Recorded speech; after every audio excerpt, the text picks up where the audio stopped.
In this tutorial, I'll show you how to use emojis to communicate non-verbally in Engage. Session hosts can enable or disable emoji use. To do this, open your menu. In Host Controls, navigate to Session Settings.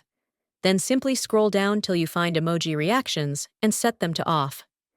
If emojis are enabled, you can access them through your menu on any device.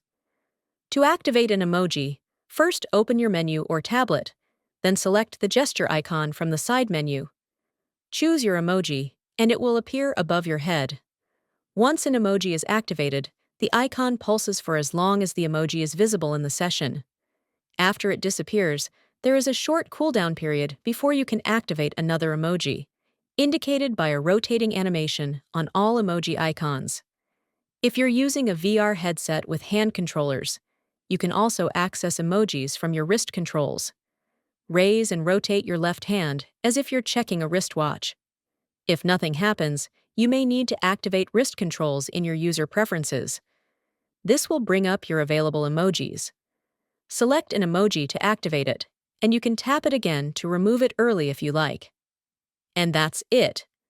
Now you can easily use emojis to express yourself and interact in your Engage sessions.